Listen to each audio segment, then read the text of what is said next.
بسم الله الرحمن الرحيم.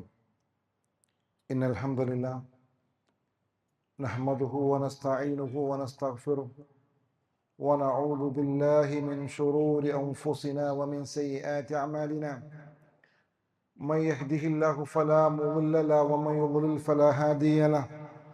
وأشهد أن لا إله إلا الله وحده لا شريك له وأشهد أن محمدا عبده ورسوله. يا أيها الذين آمنوا اتقوا الله حق تقاته ولا تموتن إلا وأنتم مسلمون. يا أيها الناس اتقوا ربكم الذي خلقكم من نفس واحدة وخلق منها زوجها وبث منهما رجالا كثيرا ونساء واتقوا الله الذي تساءلون به والأرحام إن الله كان عليكم رقيبا. يا أيها الذين آمنوا اتقوا الله وقولوا قولا سديدا يصلح لكم أعمالكم ويغفر لكم ذنوبكم ومن يطع الله ورسوله فقد فاز فوزا عظيما. أما بعد فإن خير الحديث كتاب الله وخير الهدي هدي محمد صلى الله عليه وسلم وشر الأمور محدثاتها وكل محدثة بدعة وكل بدعة ضلالة وكل ضلالة في النار. أعوذ بالله من الشيطان الرجيم. وأن هذا صراطي مستقيما فاتبعوه ولا تتبعوا السبل فتفرق بكم عن سبيله ذلكم وصاكم به لعلكم تتقون. പ്രിയം നിറഞ്ഞ സത്യവിശ്വാസികളെ, വിശ്വാസിനികൾ, അള്ളാഹുവിനെ സൂക്ഷിക്കണേ, അവന്റെ നിർദ്ദേശങ്ങളെ ജീവിതത്തിന്റെ എല്ലാ മേഖലകളിലും പരമാവധി പാലിച്ചുകൊണ്ട് മുമ്പോട്ട് പോകണേ എന്ന് ആമുഖമായി ഓർമ്മപ്പെടുത്തുകയാണ്, വസിയത്ത് ചെയ്യുകയാണ്. മുഹമ്മദ് മുസ്തഫ റസൂലുള്ളാഹി സ്വല്ലല്ലാഹു അലൈഹി വസല്ലമയെ സ്നേഹിക്കേണ്ടതിനെ കുറിച്ചും ആ സ്നേഹം സത്യസന്ധമാവുമ്പോൾ മാത്രമാണ് നമ്മുടെ വിശ്വാസം അത് പൂർത്തീകരിക്കപ്പെടുക എന്നുള്ളതും വളരെ കൃത്യമായി നമ്മൾ മനസ്സിലാക്കിയിട്ടുണ്ട്. പ്രവാചകൻ സല്ലല്ലാഹു അലൈഹി വസല്ലമയെ സ്നേഹിച്ച സ്വഹാബികളുടെ ചരിത്രങ്ങൾ നമ്മൾ കേട്ടിട്ടുണ്ട്. അവരുടെ ജീവന് കൊണ്ട് ജീവൻ കൊടുത്ത് പ്രവാചകനെ സ്നേഹിച്ചതോടൊപ്പം പ്രവാചകന്റെ കൽപ്പനകളെ കൃത്യമായി അനുധാവനം ചെയ്തുകൊണ്ടാണ് അവർ പ്രവാചകനോടുള്ള സ്നേഹത്തെ അവർ പ്രകടിപ്പിച്ചത്. അവരുടെ നടത്തത്തിലും അവരുടെ ഇരുത്തത്തിലും അവരുടെ സംസാരത്തിലും എല്ലാം പ്രവാചകനെ അനുകരിക്കുക എന്നതിലൂടെയാണ് അവർ പ്രവാചകനോടുള്ള സ്നേഹത്തിനെ അവർ പ്രകടിപ്പിച്ചത് എന്നുള്ളതാണ്. ആ പ്രവാചക സ്നേഹത്തിലൂടെ തന്നെയാണ്, ആ രൂപത്തിലുള്ള പാതയിലൂടെയാണ് വിശ്വാസികളും മുമ്പോട്ട് പോകേണ്ടത്. പ്രവാചകനെ സ്നേഹിക്കേണ്ട മാർഗത്തെ അല്ലാഹു സുബ്ഹാനഹു വ തആല നമുക്ക് പഠിപ്പിച്ചിരുന്നുണ്ട്. وأن هذا صراطي مستقيما فاتبعوه. നിങ്ങൾ എൻ്റെ പാതയെ, ശരിയായ പാതയെ നിങ്ങൾ എന്താവണം, പിൻപറ്റേണ്ടതുണ്ട്. വലാ തത്തബിഉ സുബുല ഫതഫറഖ ബികും അൻ സബീലി. അതിൽ നിന്നും വിഭിന്നമായി പ്രവാചകനോടുള്ള സ്നേഹം എങ്ങനെയാവണമെന്ന് പ്രവാചകന്റെ സ്വഹാബത്തും പരിശുദ്ധ ഖുർആനും നമ്മോട് പറഞ്ഞതുപോലെ ആയിരിക്കണം നമ്മുടെ സ്നേഹം. അതിൽ നിന്നും വിഭിന്നമായ ഒരു മാർഗം അതുകൊണ്ടുണ്ടാവുന്നത് ഫതഫറഖ ബികും അൻ സബീൽ, നിങ്ങളുടെ മാർഗത്തിൽ നിന്നും അതൊരു ഭിന്നതയാണ്, യഥാർത്ഥമായ സിറാത്തുൽ മുസ്തഖീമിൽ നിന്നും ഭിന്നിച്ചു പോകുന്ന ഒരു മാർഗമായിട്ട് അത് മാറും. ദാലികും വസ്സാകും ബിഹി ലഅല്ലകും തത്തഖൂൻ. അല്ലാഹു സുബ്ഹാനഹു വ തആല കൃത്യമായി ഗൗരവത്തോടുകൂടി നമുക്ക് നൽകുന്ന വസിയത്താണ്, നമ്മളോട് പറഞ്ഞു തരുന്ന, നമ്മൾ പാലിക്കണമെന്ന് ഗൗരവത്തോടു കൂടി പറയുന്ന വാചകമാണ്. നിങ്ങൾ അള്ളാഹുവിന്റെ റസൂലിന്റെ മാർഗത്തെ നിങ്ങൾ പിൻപറ്റണമെന്നുള്ളത്. അതെന്തിനു വേണ്ടിയാണെന്നറിയോ? ലഅല്ലകും തത്തഖൂൻ. നമ്മൾ സൂക്ഷ്മതയുള്ളവരാകണമെങ്കിൽ സ്വർഗം അള്ളാഹു ഒരുക്കി വച്ചിരിക്കുന്നത് സൂക്ഷ്മത പാലിക്കുന്നവർക്കാണ്, തഖ്വയുള്ളവർക്ക് ആ സ്വർഗം അള്ളാഹു ഒരുക്കി വെച്ചിരിക്കുന്നത്. ആ സ്വർഗം നമുക്ക് ലഭ്യമാകണമെങ്കിൽ ആ തഖ്വ നമുക്ക് ഉണ്ടായി തീരണമെങ്കിൽ ഈ വസിയത്തിനെ, ഈ അള്ളാഹുവിന്റെ ഉപദേശത്തെ നമ്മൾ ഗൗരവമായി എടുക്കണമെന്നതാണ് ഇവിടെ ഓർമ്മപ്പെടുത്തുന്നത്. എന്നാൽ ഇന്ന് നമ്മുടെ സമൂഹത്തിൽ പ്രവാചകരോടുള്ള സ്നേഹം പല രൂപത്തിലേക്കും അത് വഴിമാറിപ്പോയിട്ടുണ്ട്. അതിൽ ഏറ്റവും ഒന്ന് അള്ളാഹുവിന്റെ പ്രവാചകന്റെ ജന്മദിനം ആഘോഷിക്കുക എന്നുള്ളത് തന്നെയാണ്. എപ്പോഴും എല്ലാ വർഷവും നമ്മൾ ഇത് ഓർമ്മപ്പെടുത്താറുണ്ട്. എന്തിന് ഇത്രയേറെ ഗൗരവത്തോടുകൂടി ആവർത്തിച്ചാവർത്തിച്ച് ഇത് പറയുന്നത്? ഏതെങ്കിലും വിഭാഗത്തിനോടോ ഏതെങ്കിലും മനുഷ്യരോടോ ഉള്ള വിരോധമല്ല, നേരെ മറിച്ച് ദീനാണ് നിങ്ങളോട് പറയുന്നത് കേട്ടോ. അല്ലാതെ എനിക്കോ ഈ മിമ്പറിനോ പ്രത്യേകമായ ഒരു ലക്ഷ്യത്തോടു കൂടിയുമുള്ള സംസാരമല്ല. അള്ളാഹുവിന്റെ പ്രവാചകനിലൂടെ നമ്മളോട് ഈ വിഷയകരമായി പഠിപ്പിക്കപ്പെടുന്നത് നമ്മൾ മനസ്സിലാക്കണം. ഒരു കാര്യം അത് ദീനായി തീരുന്നത് അള്ളാഹുവിന്റെ പ്രവാചകന്റെ അധ്യാപനത്തിലൂടെയാണല്ലോ. അള്ളാഹു കൊടുത്ത നിർദ്ദേശങ്ങളെ പൂർണ്ണമായും മുഹമ്മദ് മുസ്തഫ റസൂലുള്ളാഹി സ്വല്ലല്ലാഹു അലൈഹി വസല്ലം നമ്മളിലേക്ക് എത്തിച്ചിട്ടുണ്ട്. അള്ളാഹു പരിശുദ്ധ ഖുർആനിന്റെ സൂറത്തുൽ മാഇദയിലെ 3-ാമത്തെ വാചകത്തിലൂടെ നമ്മളോട് പറഞ്ഞിരുന്നു, അൽ യൗമ അക്മൽതു ലക്കും ദീനക്കും വഅത്മംതു അലൈക്കും നിഅമതി വറളീതു ലക്കുമുൽ ഇസ്ലാമ ദീന. ഇത് ഖുർആനിന്റെ ആയത്താണ്. അള്ളാഹു പ്രഖ്യാപിക്കുകയാണ്, മുഹമ്മദ് നബി സല്ലല്ലാഹു അലൈഹി വസല്ലമയിലൂടെ നിങ്ങളുടെ ദീനിനെ കൃത്യമായി ഇതാ പൂർത്തീകരിച്ചിരിക്കുന്നു. അള്ളാഹു തൃപ്തിപ്പെട്ടിട്ടുണ്ട് ആ ദീനിനെ. ആ ദീനാണ് യഥാർത്ഥമായ ദീൻ എന്ന് പറയുന്നത്. ഈ വാചകം ഓതിയതിനു ശേഷം ഇമാം മാലിക് റഹിമഹുള്ള പറയുന്ന ഒരു വാചകമുണ്ട്, ഫമാ ലം യകുൻ യൗമഇദിൻ ദീനൻ ലാ യകൂനുൽ യൗമ ദീന. പരിശുദ്ധ ഖുർആന്റെ ഈ ആയത്ത് ഇത് അവതരിക്കുന്നതോടുകൂടി ഈ സമയത്തുള്ള ഈ ദിവസമുള്ള ദീൻ മാത്രമാകുന്നു ദീൻ എന്ന് പറയുന്നത്. അതാണ് ദീൻ എന്ന് പറയുന്നത് എന്ന് കൃത്യമായി അദ്ദേഹം പറഞ്ഞു തരുന്നു. വലാ യസ്ലുഹു ആഖിറു ഹാദിഹിൽ ഉമ്മ ഇല്ലാ ബിമാ സലഹ ബിഹി അവ്വലുഹ. ആദ്യകാലത്തുള്ള ആളുകൾക്ക് വന്ന കാര്യം കൊണ്ടല്ലാതെ അവസാന കാലക്കാരും നന്നാവുകയില്ല. അതായത് കൃത്യമായി പ്രവാചകനും സ്വഹാബത്തും ഒക്കെ എങ്ങനെയാണോ ദീനിനെ മനസ്സിലാക്കിയത് ആ രൂപത്തിലുള്ള ഒരു ജീവിത രീതിയാണ് സ്വീകരിക്കേണ്ടതെന്നുള്ള കൃത്യമായ ഓർമ്മപ്പെടുത്തലാണ്. അവിടെ എവിടെയും നമുക്ക് ഇത് കാണാൻ സാധ്യമാകുന്നില്ല. പ്രവാചകൻ സല്ലല്ലാഹു അലൈഹി വസല്ലമ അതിന് മുമ്പ് കഴിഞ്ഞു പോയ പ്രവാചകന് ഇഷ്ടമുള്ള ഒരുപാട് നബിമാരുണ്ടായിരുന്നല്ലോ. ഇബ്രാഹിം നബി അലൈഹി സ്വലാത്തു വസ്സലാമയോടൊക്കെ, അതേപോലെ മൂസാ നബി അലൈഹി സ്വലാം അടക്കമുള്ള എല്ലാ പ്രവാചകന്മാരും ഏതെങ്കിലും ഒരു പ്രവാചകന്റെ ജന്മദിനത്തെ കുറിച്ച് അന്വേഷിച്ചുകൊണ്ട് നടത്തിയത് നമ്മൾ കാണാൻ സാധ്യമാവുകയില്ല പ്രവാചകന്റെ ജീവിതത്തിൽ. അതുകൊണ്ട് തന്നെ അള്ളാഹുവിന്റെ റസൂൽ സല്ലല്ലാഹു അലൈഹി വസല്ലമ കൊണ്ടുവന്നത് മാത്രം സ്വീകരിക്കണമെന്ന്. റസൂൽ ഫഖുദു വമാ നഹാകും ഫൻതഹു. എന്റെ വാപ്പ എങ്ങനെയായിരുന്നു, എന്റെ തറവാട്ടുകാരൊക്കെ കുറെ കാലം ഇത് ചെയ്തുകൊണ്ടിരിക്കുന്നു. ഇത്രയേറെ ദീൻ പഠിച്ച എന്റെ വല്യപ്പ എത്ര വലിയ മനുഷ്യനാണ്, എത്രയോ കിതാബുകൾ ഓതിയിട്ടുണ്ട്. അദ്ദേഹം കുറെ കാലമായി വലിയ മഹലിന്റെ ഉത്തരവാദിത്തപ്പെട്ട മനുഷ്യനാണ്. അദ്ദേഹം ഇത് ചെയ്യുന്നുണ്ടല്ലോ, അത് ദീനിൽ തെളിവല്ല എന്ന് നമ്മൾ മനസ്സിലാക്കുക. എത്ര കാലം ദീൻ പഠിച്ചു എന്നുള്ളതോ എത്ര വലിയ സ്ഥാനം ദുനിയാവിലുണ്ട് എന്നുള്ളതോ ഒന്നും ദീനാകുവാൻ അത് തെളിവല്ല. ദീനാവുന്നത് അള്ളാഹുവിന്റെ റസൂൽ സല്ലല്ലാഹു അലൈഹി വസല്ലം പഠിപ്പിച്ചിരിക്കുന്ന വാചകത്തിലൂടെയാണ് എന്ന് നമ്മൾ ഗൗരവകരമായി തന്നെ നമ്മൾ മനസ്സിലാക്കേണ്ടതുണ്ട്. ഒരാൾ പറയാണ്, അള്ളാഹുവിന്റെ റസൂലിന്റെ അധ്യാപനങ്ങൾ ഇത് കാണുന്നില്ലല്ലോ, പിന്നീട് ഇത് ദീനായി വരുമ്പോൾ അത് പിന്നീട് കൊണ്ടുവരപ്പെട്ടതാണ്. അതിനെക്കുറിച്ച് ഗൗരവമായി തന്നെ ഇമാം മാലിക് റഹിമഹുല്ലാഹ് പറയുന്നുണ്ട്, മൻ ഇബ്തദഅ ഫിൽ ഇസ്ലാമി ബിദ്അൻ യറാഹ ഹസനൻ. നല്ലതാണെന്ന് വിചാരിച്ചിട്ടേ, നല്ലതാണെന്നാണല്ലോ നമ്മളെ വിചാരം. നല്ലതേതാ?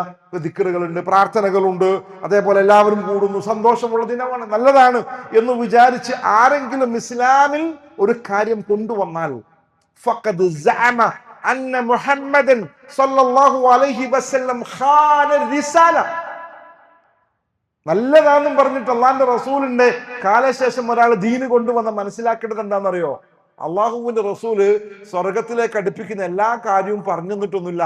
ചിലതൊക്കെ അള്ളാന്റെ റസൂല് മാറ്റി വെച്ചിട്ടുണ്ട്, അതല്ലെങ്കിൽ പറയാതെ വിട്ടുപോയിട്ടുണ്ട്. അത് ഞമ്മക്കാണ് അത് മനസ്സിലായത്. അതുകൊണ്ട് ആ കാര്യം ചെയ്ത സ്വർഗത്തിലേക്ക് അടുപ്പിക്കപ്പെടുമെന്ന് പറയുമ്പോ അവർ യഥാർത്ഥത്തിൽ ചെയ്യുന്നത് അള്ളാഹുവിന്റെ റസൂലിന്റെ റിസാലത്തിൽ മുഹമ്മദ് നബി സല്ലല്ലാഹു അലൈഹി വസല്ലം വഞ്ചന കാണിച്ചു എന്ന ഗൗരവകരമായ ആരോപണമാണ് അവർ പറഞ്ഞുകൊണ്ടിരിക്കുന്നത്. നഊദു ബില്ലാഹ്. ഒരിക്കലും ഒരു മുസ്ലിമിന് അത് പറയാൻ പറ്റുകയില്ലല്ലോ. അങ്ങനെ പറയുന്നവൻ ഒരു മുസ്ലിം അല്ലല്ലോ.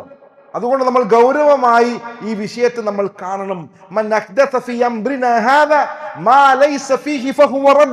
നമ്മുടെ മതത്തിൽ ആരെങ്കിലും എന്തെങ്കിലും ഒന്ന് പുതുതായി കൊണ്ടുവന്നാൽ ഒരു സംശയവും വേണ്ട.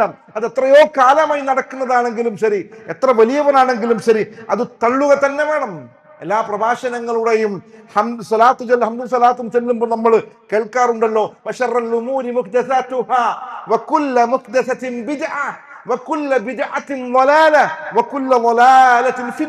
ഏറ്റവും മോശപ്പെട്ട കാര്യം എന്ന് പറയുന്നത് മതത്തിൽ പുതുതായി ഉണ്ടാക്കുക എന്നുള്ളതാണ്. ആ പുത്തൻ ആചാരം എന്ന് പറയുന്നത് വഴികേടാണ്. ആ വഴികേട് നരകത്തിലേക്കാണ് നയിക്കുക എന്ന് പറയാതെ, എന്ന് പറഞ്ഞു വെക്കാതെ ഒരു പ്രഭാഷണവും ഒരു പ്രസംഗവും നമ്മൾ കേൾക്കാറില്ലല്ലോ. എന്താ ഇങ്ങനെ പറയുന്നത്? അത് എത്രയേറെ ഗൗരവമുള്ള കാര്യമാണ്. പ്രവാചകൻ പ്രത്യേകം പറഞ്ഞു, പുതുതായി ഉണ്ടാക്കുന്ന കാര്യങ്ങളെ കുറിച്ച് നിങ്ങൾ കൃത്യമായി ഗൗരവത്തോടു കൂടി നിങ്ങൾ കാണണം. പ്രിയമുള്ളവരെ, അള്ളാഹുവിന്റെ പ്രവാചകനോട് ജീവൻ കൊടുത്ത് സ്നേഹിച്ചവർ സ്വഹാബികളാണല്ലോ. ആ സ്വഹാബികൾ ആരെങ്കിലും പ്രവാചകൻ സല്ലല്ലാഹു അലൈഹി വസല്ലമയുടെ ജന്മദിനം ആഘോഷിച്ചതായിട്ട് നമുക്ക് കാണാൻ പറ്റുമോ? ഇല്ല. ഖലീഫമാർ, 4 ഖലീഫമാർ, ആ ഖലീഫമാരുടെ ചരിത്രങ്ങളിൽ എവിടെയെങ്കിലും നമുക്കത് കാണുവാൻ സാധ്യമാവുമോ? പ്രിയമുള്ളവരെ, നമ്മൾ മുറുകെ പിടിക്കേണ്ടത് മുഹമ്മദ് നബി സല്ലല്ലാഹു അലൈഹി വസല്ലമയെയും ഈ ഖലീഫമാരടങ്ങുന്ന സ്വഹാബിമാരെയും അതിനെ പിന്തുടർന്നു വരുന്നവരെയുമാണ്.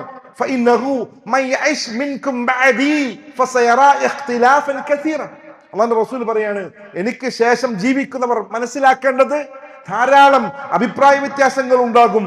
ആ സമയത്ത് നിങ്ങൾ ചെയ്യേണ്ടത് എന്താണെന്നറിയുമോ? ഫഅലൈക്കും ബിസുന്നതി വസുന്നത്തിൽ ഖുലഫാഇൽ മഹ്ദിയീൻ അർ-റാഷിദീൻ തമസ്സകൂ ബിഹാ വഗല്ലു അലൈഹാ ബിന്നവാഖിൽ. നിങ്ങൾ എന്ത് വേണം? എന്നെ നിങ്ങൾ പിൻപറ്റണം, എന്നെ സ്വഹാബാക്കളെ നിങ്ങൾ പിൻപറ്റണം, അതിന് പിന്തുടർന്നവരെ നിങ്ങൾ പിൻപറ്റണം, അതിനെ നിങ്ങൾ മുറുകെ പിടിക്കണം, അണപ്പല്ല് കൊണ്ട് കടിച്ചു പിടിക്കുകയും ചെയ്യണം. അള്ളാഹുവിന്റെ പ്രവാചകൻ സല്ലല്ലാഹു അലൈഹി വസല്ലമയുടെ ഗൗരവകരമായ നിർദ്ദേശമാണ്.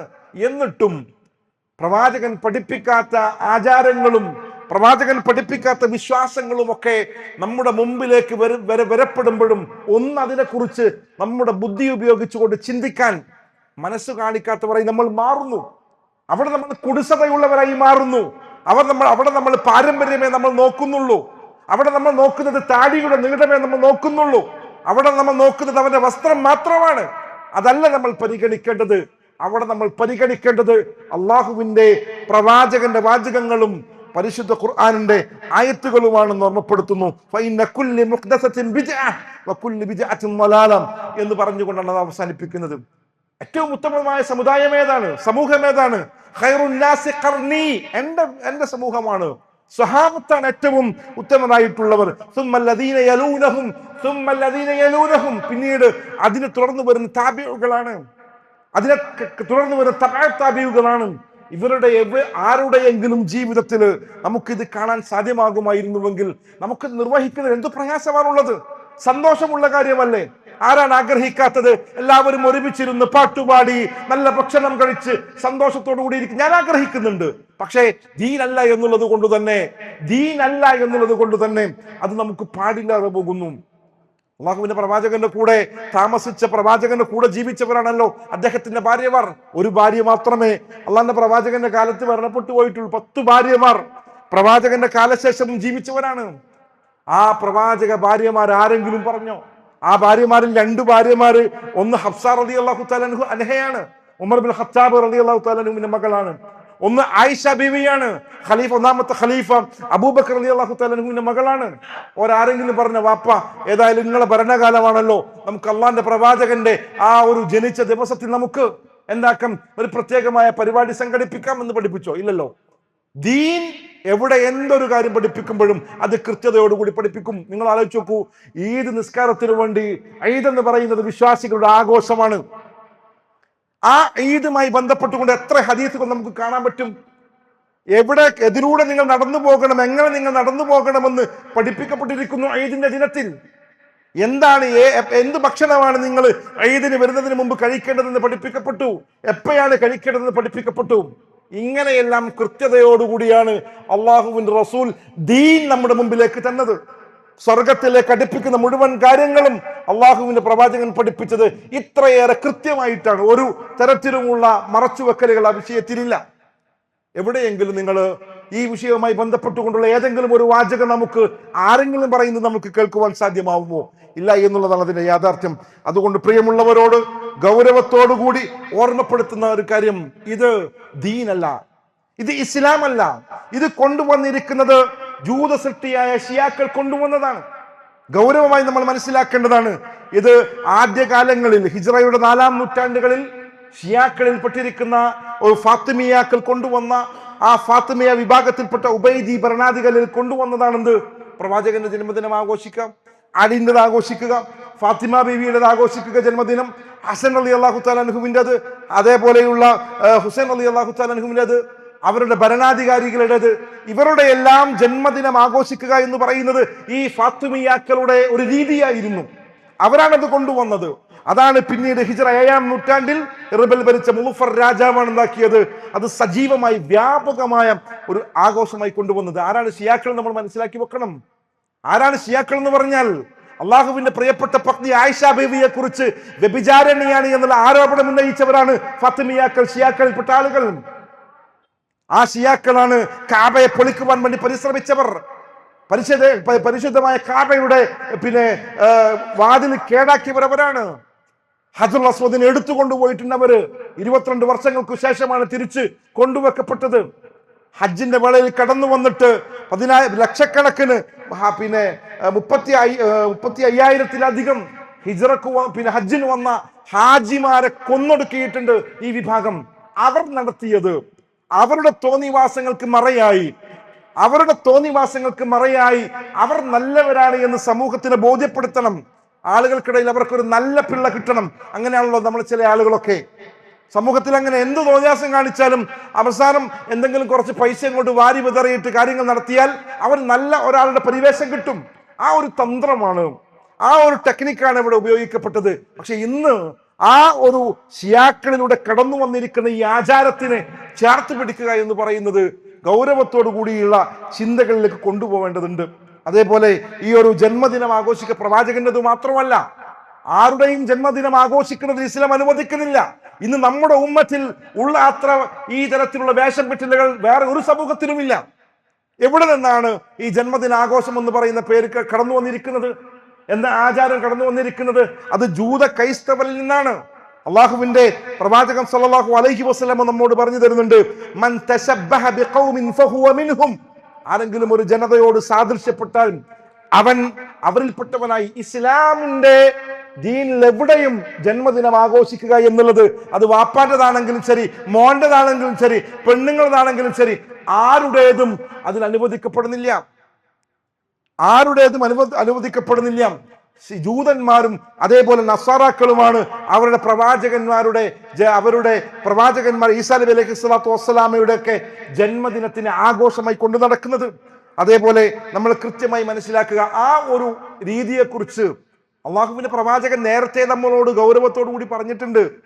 അവസാന കാലഘട്ടത്തിലേക്ക് എത്തുമ്പോൾ മുസ്ലിം ഉമ്മത്ത് ചെയ്തുകൊണ്ടിരിക്കുന്ന പ്രവർത്തനങ്ങളിൽ ബഹുഭൂരിപക്ഷവും ഈ ജൂത നസാറാക്കളുടെ വിശ്വാസങ്ങളും സ്വഭാവങ്ങളും കടമെടുക്കുന്നവരായിരിക്കും മുസ്ലിം ഉമ്മത്ത്. അള്ളാഹുവിന്റെ പ്രവാചകൻ കൃത്യമായി തന്നെ നമുക്ക് അതിനെക്കുറിച്ച് പ്രവചിച്ചിട്ടുണ്ട്.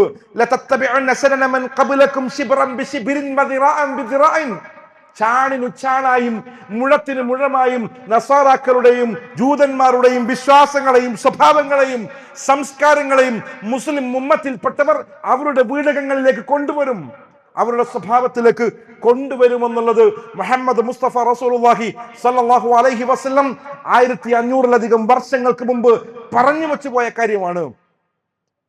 എന്നിട്ട് അള്ളാഹുവിന്റെ റസൂലിനോട് ഇത്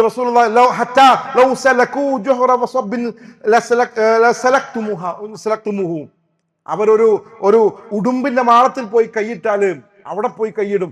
ആ രൂപത്തിൽ അന്ധമായിട്ട് ഈ വിശ്വാസങ്ങളെ പേറുന്നവരായിട്ട് മുസ്ലിം ഉമ്മത്ത് മാറുമെന്നുള്ളതാണ്. ചോദിക്കുന്നുണ്ട് റസൂലുള്ളാഹിനോട്, യാ റസൂലല്ലാഹ് അൽ യഹൂദു വൻ നസാർ, നസാറാക്കളെയും ജൂതന്മാരെയുമാണ് നിങ്ങൾ ഉദ്ദേശിച്ചിരിക്കുന്നത്? ഖാല ഫമൻ, അവരല്ലാതെ പിന്നെ ആര്? നമ്മൾ ആലോചിക്കേണ്ട കാര്യമാണ്. ഇത്രയേറെ വ്യക്തമായി കൃത്യതയോടുകൂടി അള്ളാഹുവിന്റെ റസൂൽ പറഞ്ഞു വെച്ചു പോയി നമ്മളോട്. എന്ത്? അവസാന കാലഘട്ടത്തിലെ മുസ്ലിം ഉമ്മത്ത് സ്വന്തം വിശ്വാസങ്ങളെയും പ്രവാചകന്റെ വചനങ്ങൾക്കും നേരെ മുഖം തിരിച്ചുകൊണ്ട് ജൂത നസാറാക്കളുടെ എല്ലാ ആഘോഷങ്ങളും അവരുടെ വീടകങ്ങളിൽ കൊണ്ടുവരും. അതാ നമ്മുടെ കല്യാണങ്ങളിൽ കണ്ടുകൊണ്ടിരിക്കുന്നത്, അതാ നമ്മുടെ വീടുകളിൽ കണ്ടുകൊണ്ടിരിക്കുന്നത്. പല ആഘോഷങ്ങളും, ജന്മദിനാഘോഷമടക്കമുള്ള പലതും കണ്ടുകൊണ്ടിരിക്കുന്നത് ഈ തരത്തിൽ മറ്റുള്ളവരുടെ സംസ്കാരങ്ങളിൽ നിന്നും കടമെടുത്തുകൊണ്ട് അവനവന്റെ വിശ്വാസത്തെക്കുറിച്ച് യാതൊരു സംതൃപ്തിയുമില്ലാതെ ഞാനൊരു മുസ്ലിമാണെന്ന് പറയാൻ തന്നെ മടിയുള്ളവരായി, ഭയമുള്ളവരായി ജീവിക്കുന്ന നട്ടലില്ലാത്തവരാണ് ബഹുഭൂരിപക്ഷവും എന്നുള്ളത് ഒരു സങ്കടകരമായ ഒരു കാര്യം തന്നെയാണ്. ഞാനൊരു മുസ്ലിമാണ് എന്നത് പ്രഖ്യാപിക്കാൻ പറ്റണം. എന്റെ വിശ്വാസവും എന്റെ സ്വഭാവവും എന്റെ സംസ്കാരവും ഇസ്ലാമിന്റെ നിയമങ്ങൾക്കനുസൃതമാണെന്ന് പറയാൻ പറ്റണം. ആ രീതിയെ സ്വീകരിക്കൂ എന്നുള്ളത് പ്രഖ്യാപിക്കുവാൻ പറ്റണം. നേരെ മറിച്ച് നാട്ടുകാരെയും കൂട്ടുകാരെയും തൃപ്തിപ്പെടുത്തുവാൻ വേണ്ടി എന്തു വേഷവും കെട്ടുന്നതിന് ഒരു കുഴപ്പവുമില്ല എന്നുള്ള രൂപത്തിലാണ് പലതും കടന്നുപോയിക്കൊണ്ടിരിക്കുന്നത്. അതുകൊണ്ട് ശ്രദ്ധിക്കണം എന്ന് ഗൗരവകരമായി തന്നെ ഓർമ്മപ്പെടുത്തുന്നു. അല്ലാഹു സുബ്ഹാനഹു വ തആല അവരെ സൂക്ഷിച്ചുകൊണ്ട് മുമ്പോട്ട് പോകുന്ന വിശ്വാസികളുടെ കൂട്ടത്തിൽ നമ്മളെ എല്ലാവരെയും ഉൾപ്പെടുത്തി അനുഗ്രഹിക്കുമാറാകട്ടെ.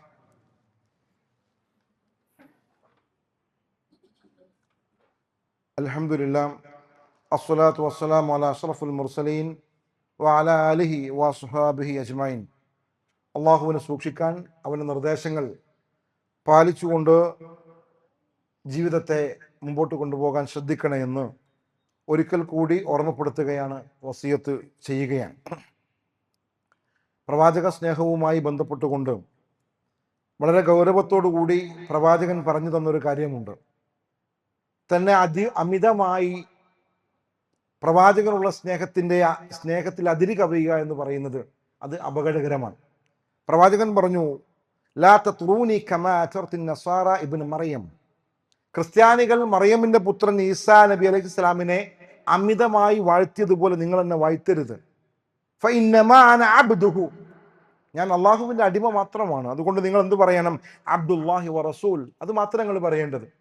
ഞാൻ അള്ളാഹുവിന്റെ റസൂലാണ് എന്നും അള്ളാഹുവിന്റെ അടിമയാണെന്നാണ് നിങ്ങൾ പറയേണ്ടത് എന്ന് കൃത്യമായി ഓർമ്മപ്പെടുത്തി.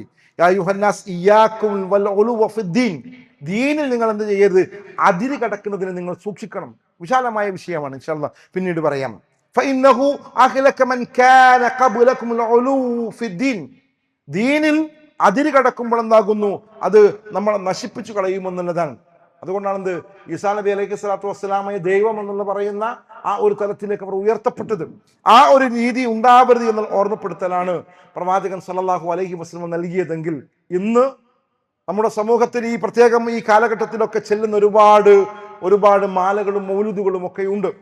ആ മാലകളിലെയും മൗലൂദുകളിലും ഒക്കെ പല വരികളും അതിര് കടന്നു പോവുകയും അള്ളാഹുവിന്റെ സ്ഥാനത്തേക്ക് പ്രവാചകൻ സല്ലല്ലാഹു അലൈഹി വസല്ലമയെ കൊണ്ടുപോവുകയും ചെയ്യുക എന്നുള്ള വലിയ ഗൗരവകരമായ, അള്ളാഹുവിന്റെ പ്രവാചകൻ ഉണ്ടാവാൻ സാധ്യതയുണ്ട് എന്നുള്ളത് കൊണ്ട് തന്നെ നമ്മളോട് കൃത്യമായി നിങ്ങൾ അതിരുവിട്ട് എന്നെ കുറിച്ച് പറയരുത് എന്ന് പറഞ്ഞതിനെ മറികടന്നുകൊണ്ട് ചില വാചകങ്ങളൊക്കെ നമുക്ക് കാണാൻ പറ്റും. ഒരുപാട് വാചകങ്ങളുണ്ട്. കൂടുതൽ വിശദീകരിക്കുന്നത് ഒന്ന് മാത്രം പറയാം. ഷറഫുൽ അനാം മൗലിദിലെ ഒരു ബൈത്തുണ്ട്. ആ ബൈത്തിൽ ഒന്ന് ഇങ്ങനെ ഇപ്രകാരമാണ്: അബ്ദുക്കൽ മിസ്കീനു യർജു ഫളലകൽ ജമി വൽ ഗഫിർ ഫീക ഖദ അഹ്സൻതു വന്നി യാ ബശീർ യാ നദീർ. അള്ളാഹുവിന്റെ പ്രവാചകനോട് പറയാണ്, അങ്ങയുടെ സാധുവായ അടിമ, അള്ളാഹിന്റെ അടിമയാണ്, പക്ഷെ റസൂലിനോടാണ് പറയുന്നത്, നിങ്ങളുടെ ഈ സാധുവായ ഒരു അടിമ താങ്കളുടെ മഹത്തായ ഔദാര്യത്തിൽ നിന്നും ചോദിക്കുന്നു. സന്തോഷ വാർത്ത അറിയിക്കുന്നവനും താക്കീതുകാരനുമായ നബിയെ, എന്റെ ഉദ്ദേശങ്ങളെ ഞാൻ താങ്കളിലേക്ക് തിരിക്കുന്നു. എന്നാണ് ആ വാചകത്തിന്റെ ആശയം. നിങ്ങൾ നോക്കൂ, നിങ്ങൾ ഈ രൂപത്തിൽ അല്ലാഹുവിനോട് ചോദിക്കേണ്ട ചോദ്യങ്ങളെ പ്രവാചകനിലേക്ക് കൊണ്ടുപോവുകയും ചെയ്യുന്ന വളരെ അപകടകരമായ അവസ്ഥകളും ഇതിന്റെ പിന്നിലുണ്ട് എന്നുകൂടി സാന്ദർഭികമായി ഓർമ്മപ്പെടുത്തുന്നു.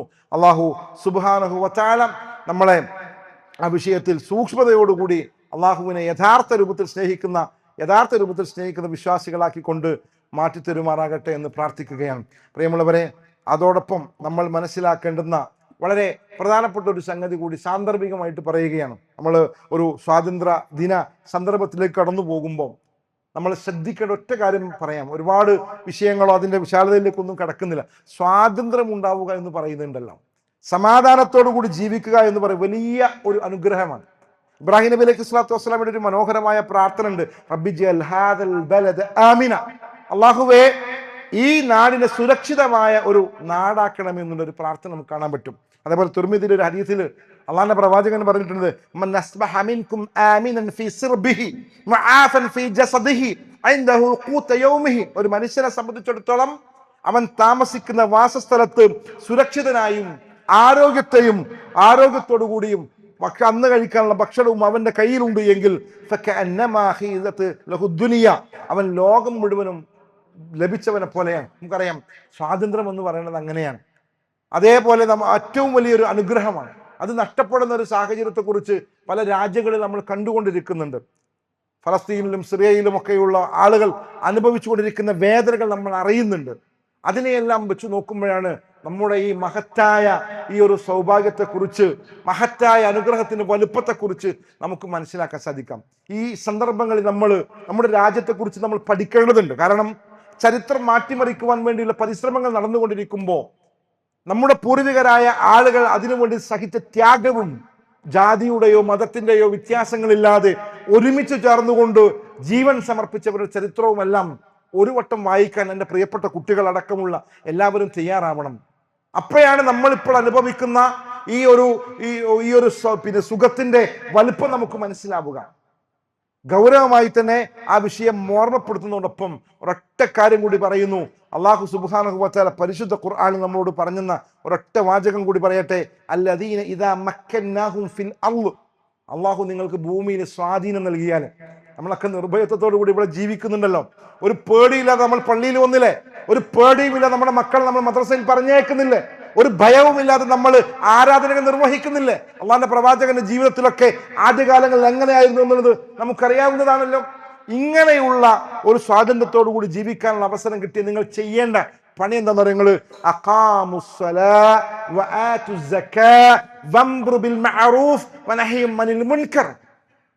ഈ സ്വാതന്ത്ര്യ ദിനത്തിനെ കുറിച്ച് നമ്മൾ ഒരുപാട് വായിക്കുന്നതിനിടയിൽ, ആലോചിക്കുന്നതിനിടയിലൊക്കെ, നമ്മൾ ഒരുപാട് പ്രോഗ്രാമുകൾ സംഘടിപ്പിക്കുന്നതിനിടയിൽ മുസ്ലിം എന്നുള്ള നിലക്ക് നമ്മൾ മറന്നു പോകാതിരിക്കുക.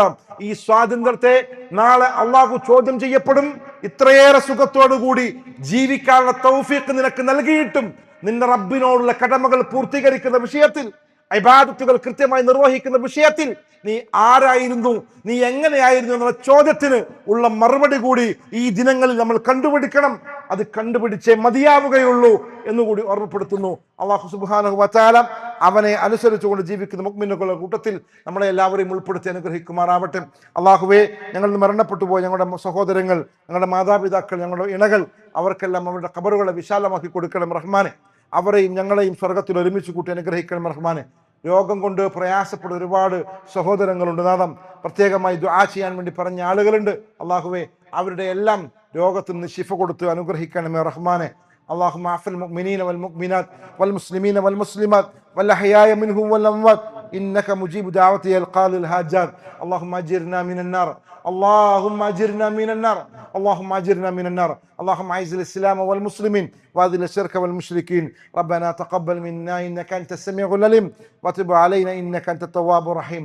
وصلى الله على محمد وعلى آله وصحبه أجمعين والحمد لله رب العالمين.